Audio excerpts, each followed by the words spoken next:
Alors voici la démo du warning automatique pour arrêt d'urgence dans une voiture, un véhicule. Euh, En fait, j'ai cru avoir une idée de génie, mais évidemment, ça existe déjà, enfin c'est pas grave.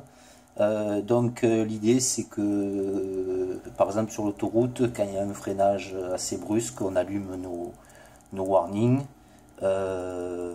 Ça serait bien qu'on le fasse en ville, mais bon, c'est souvent sur l'autoroute. Moi, souvent dans la panique, de toute façon, je trouve jamais le bouton du warning. Donc un jour, j'étais chez ma mère à table, et puis j'ai eu l'idée. Et puis effectivement, après, je suis allé voir sur internet. Bon, ça existait, mais c'est pas grave. J'ai fait ma petite version. C'est juste un simulateur, et ça a pas. J'ai appris pas mal de trucs en faisant ça, au work finalement. Le bouton bleu, c'est le bouton, là je suis en mode normal, là je suis en mode warning automatique. Le bouton orange, c'est les warnings manuels normal, voilà. Le bouton vert, en fait, c'est pour simuler la pédale d'accélération, dont les deux voyants là, évidemment, les warnings.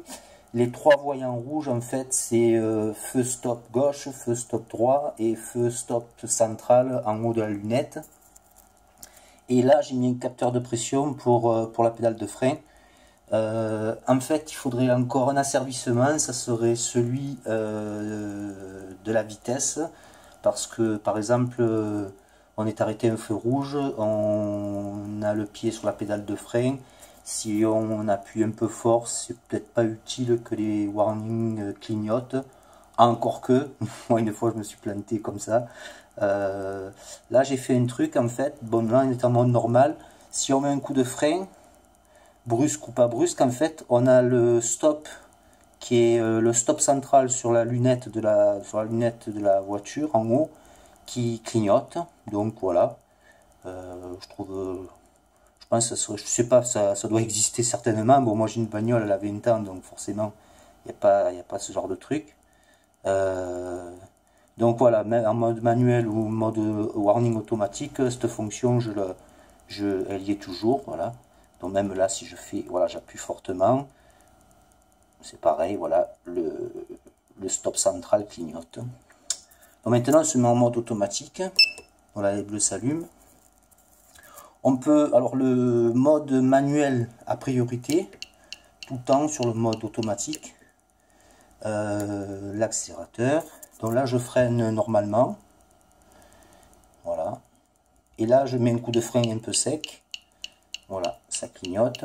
Alors soit on éteint avec le bouton normalement, donc je refais un freinage d'urgence, soit en fait si on appuie sur l'accélérateur, clac, évidemment, les warnings s'arrêtent. Voilà. J'ai fait un petit truc aussi. Alors ça aussi, je sais pas si ça doit plus exister sur les voitures récentes.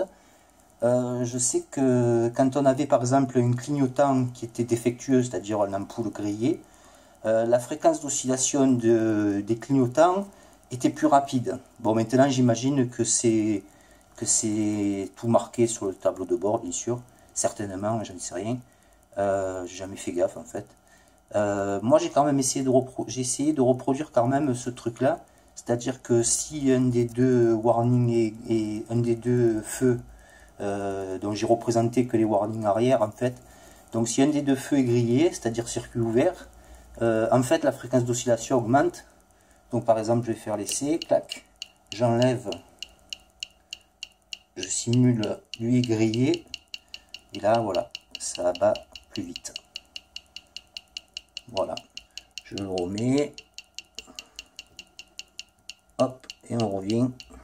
Donc je change l'ampoule, on va dire, et on revient à la fréquence normale d'oscillation. Voilà, voilà, je crois que j'ai fait le tour.